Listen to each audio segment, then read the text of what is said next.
last week I did the Zoom meeting over at the college, and 5 minutes after we finished that Zoom meeting, we had to evacuate campus. That was right Wednesday afternoon, as you guys all know, when the fires really took off. So I hope you guys are all safe, doing okay. Kind of the advantage of having an online class is we can kind of keep doing our work as long as we have an internet connection. So I haven't moved anything back. Some of you sent me some emails where because of the fire, it took you a little longer getting your videos in, and that's cool. And look, I'm the type of instructor, when there's an emergency, something else going on, that's the focus of our attention. We can always make up the work and get that stuff back on track. So your safety is always the first thing that we want to be focused on. All right. So first, before we get started, and kind of what I'm going to do on these Wednesday meetings, I'll ask if anybody has any questions. If you do, cool.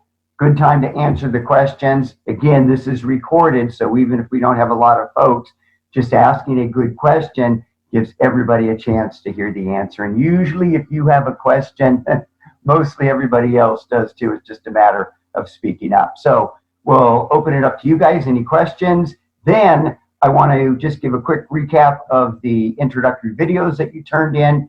I want to go over some of the grade philosophy stuff and how your goals relate to that. And then I just want to talk about a few of the things that you guys mentioned in your videos that you'd like to really improve on, actually some of your goals in the public speaking class.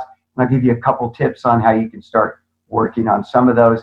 And as far as the modules right now, you should be on the week 2 module, the whole introduction to communication. And that stuff's really important because you really want to understand the process of communication, like what's going on in what we call a communication transaction. Because I think the more you understand the process of communication and what's going on in that process, the better you are able to really adapt your speaking ability so that you're really working to overcoming a lot of the problems that we face anytime we're trying to communicate. In fact, when you look at a normal communication transaction, that would be one person talking to another person. Typically, the amount of shared meaning, and that's always the goal of effective communication. I'm the communicator, what we call the sender of a message. I have an idea, but to be able to communicate that idea, I have to put that into words. I have to use language and phrasing. Then I'm going to send that message over the airwaves. You have to take that message in, then take my words, and then figure out the meaning to those words. And what we're actually hoping that happens with communication and what we call effective communication, the higher degree of shared meaning between what's in my head and then what eventually ends up in the head of the receiver, the higher the shared meaning where the receiver understands that concept in the way I was intending for it to be understood. That's the goal of effective communication. The normal percentage of shared meaning in communication transactions, right about 25%. So not good, but if you understand the process of communication, especially if you really can develop your listening skills, and if you begin to use some skills like feedback and using own language, which all of that is covered in the module you're covering this week on communication, you can get that percentage of shared meaning of closer to 50% and sometimes a little over 50%. One of the key things to remember when it comes to shared meaning in a conversation, repetition is always good. So the more you repeat something, the chance of shared meaning increasing always goes up with that feedback, repeating, and so understanding the communication process. Real important aspect of public speaking. Anybody have any questions? All right, so the next thing that I want to talk about are the overall videos. And I thought you guys did a really good job overall with your introductory videos. And kind of the cool thing about having this class online, if we were in the classroom, we would just go through the class and you would stand up right where you're sitting and you would give us your short little introductory speech, right? So everybody's kind of doing it the same way. But the cool thing with doing it online, none of you have really seen anything done in class yet. A lot of times what happens in class, folks just copy what the previous speaker did, even if it's jacked up. But what's cool about this, you really have to come up with your idea on how to best present information. And there's a lot of different ways to do that. Some of you were kind of seated close to the camera screen on your recording device and had just a nice sit-down presentation. That worked. Some of you stood a little further back, actually stood up to deliver your presentation. And then most of you, kind of thought about the background, what things look like. One thing that I really want you to watch when you're recording a video, make sure that you're centered like I am now. I'm centered right in the middle of the screen. And then two, you want to make sure that you cut down on the headroom right here. So some of you, especially if you're using your phones, it's kind of like you have the picture right here, and then we have all of this headroom up here. We don't want that. We want to make sure that you're nice and centered in the frame. Most of you did a pretty good job with that, but that's always something to think about. The other cool thing was with all the speeches, I get to see all of your wonderful personalities. And it's so cool. That's a great aspect of public speaking. Even though I'm going to teach everyone the same principles, what to do, what not to do, you get to add your own sense of individuality, so that makes every speech different. It makes every speech valuable. It makes every speech what I call personable, because you're giving your presentation and it's not going to be the same as anyone else's. And so I always tell students, you want to relish that, right? Being individual, right? Not being like everyone else. I think that gives you even greater value. So really work on trying to make sure that you're following all the basic foundational rules when it comes to public speaking. But it's your personality, your energy, your traits that really add to the speech and make the speech special. So you want to make sure you bring your personality. A lot of you may have received a comment. You're a very personable speaker. That's a good comment. And what I mean by that is you're treating the audience like they're a friend. And so when you're giving a presentation, the more you can get into that personable, conversational delivery style, where it looks like instead of standing up and giving a speech, you're just hanging out talking with folks. Typically, the audiences will be more into the speech. It's easier to engage the audience, to keep their attention on you, the more personable you are and the more conversational you are.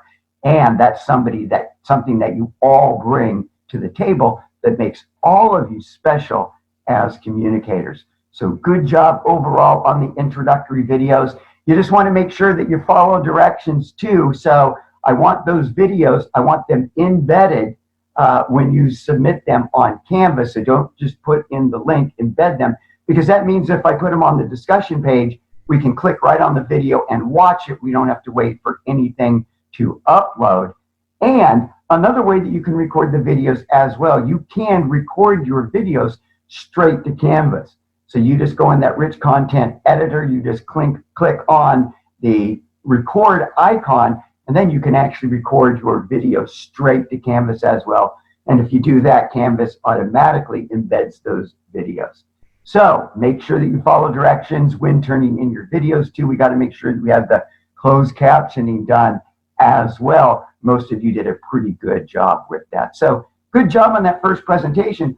And the other thing I want you to understand about that first presentation is when you're presenting your 3 goals, here are the 3 things that I want to gain for myself from this class, teaching public speaking. Those goals are what we're going to look at to determine your grade at the end of the semester. So maybe your 3 goals were, okay, I really want to cut down on the procrastination. The second goal, I really want to be able to be less nervous, feel more comfortable when I give a presentation. And my last goal is I want to get an A in the class.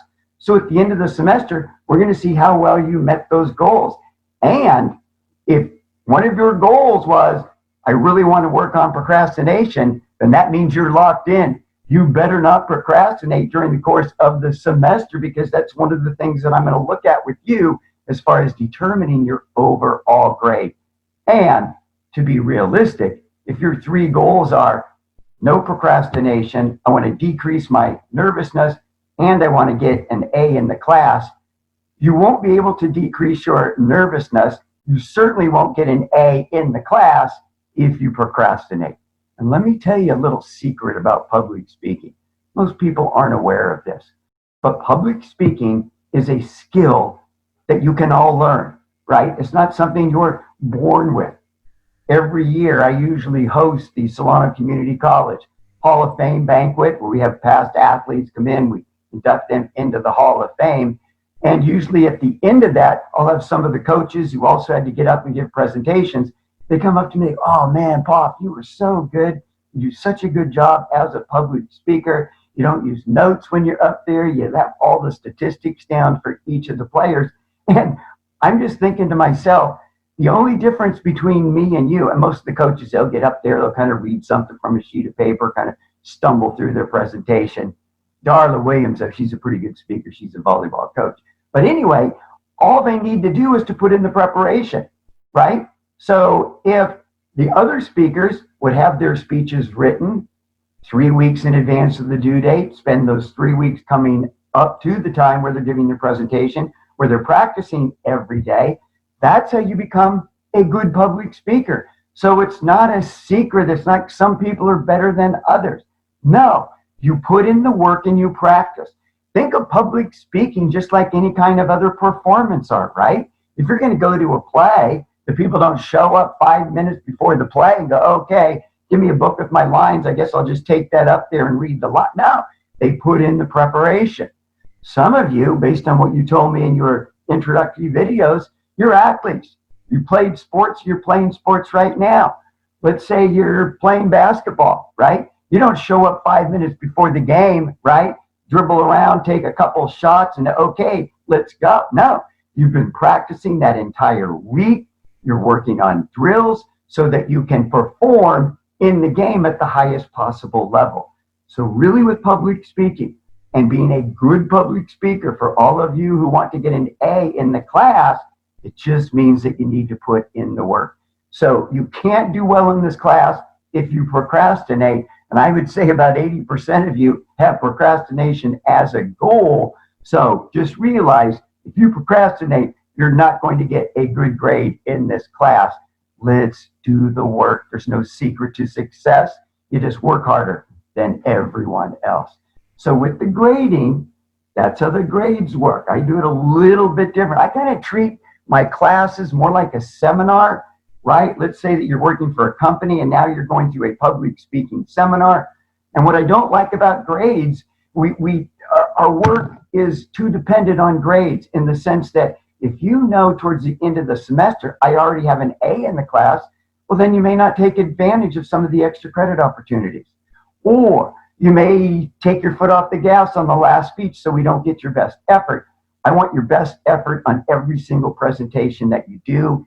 If you do that, you're going to be a dynamic, outstanding public speaker at the end of the semester. And I don't need to tell you with what's going on in our world right now, how important and relevant public speaking is. And I think it's going to become even more relevant and prominent in the future. You can't live in a democracy that functions well unless you have people that are effective communicators. So we talked about the videos. I've given you a review on the grades. And then anybody have any questions on the whole way that we're going to do grades? You just do all of the assignments to the best of your ability. I'm going to sit down with you at the end of the semester, and you're basically going to tell me the grade that I should give you and why. Just make sure that you have all the evidence and the work to be able to back up what you're going to negotiate for when we get to grades at the end of the semester. And then real quick, make sure that you read all the content in in Canvas, especially like this week, you're going through all the stuff on the communication process, right? You can't get through that and participate, especially in the discussion exercise, because you have to use some of those terms that are emboldened in the section on the communication process. So you want to make sure you're reading all of the content. Then you'll be able to do well on the discussion exercises, on the quizzes. And I believe with this module at the end, you're going to write a little paper and turn that in at the end of the week. All right. As far as some of the goals that you guys talked about too, just a couple things. A lot of you mentioned that, hey, I'd really like to increase my overall vocabulary. That's a great goal to have for a public speaking class, because think of words, right? Those are the tools that you use as a speaker. And so you don't want to be a speaker and then you go to your toolbox and you've just got like a little recipe box, like with a screwdriver and a bent wrench, right? You want to have one of those big tool chests that you pay a couple $100 for at Sears. You got tons of tools. So always good to work on improving your vocabulary. Two good ways to do that. I always tell students, you want to improve your vocabulary, read more. And every time you come across a word that you don't know, look that word up. If you really want to improve your overall vocabulary, and this is a great skill or a great technique to do all through your college years, just carry around a little notebook or have something on your phone. Anytime you're confronted with a new word, write that down on your list of words, put in the definition, and then when you're writing your papers, or in this case, when you're giving your presentations, try to incorporate at least one new word into each assignment. You also want to work on your vocabulary. Great way to do that, crossword puzzles. Excellent way to build your vocabulary. A lot of you too also talked about, I want to decrease my use of ums and uhs and ers, knows, and likes. Those are what we call vocal inferences. And typically a vocal inference will come right before you start a phrase or a sentence. So if you watch your video and maybe you used a lot of ums, usually it comes right after I finish a line. Now I'm loading up that next line, but it takes a second just to formulate the words in my head. For some reason, we think that noise always needs to be coming out of our pie holes. So instead of finish a line, formulate the next line, deliver the line, it's deliver the line, got the line, and then you deliver the line.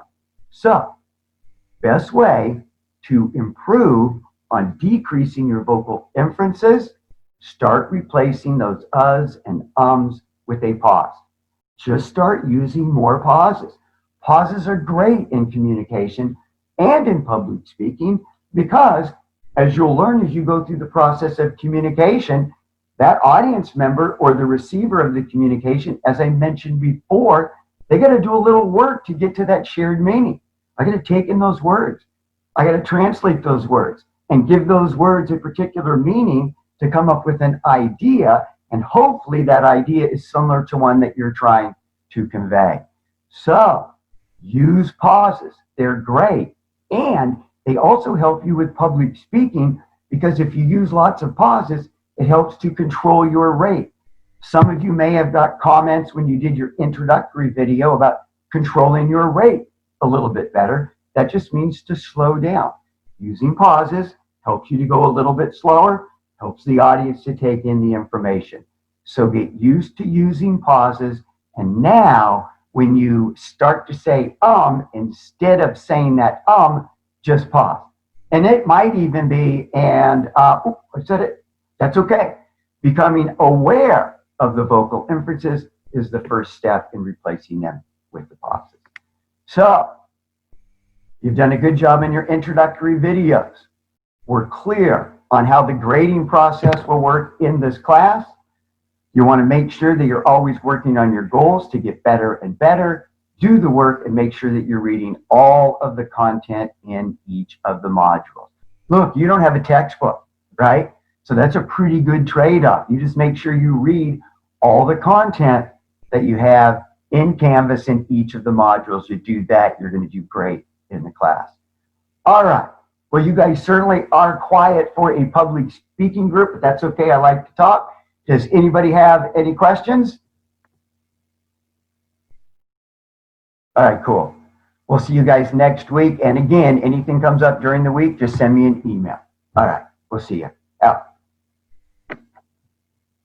Well, hi, everybody. I'm Greg Poff, director of the Solano College Sports Broadcasting Program, and we're here in the TV studio at Solano Community College, and I'd like to tell you about a great opportunity this summer.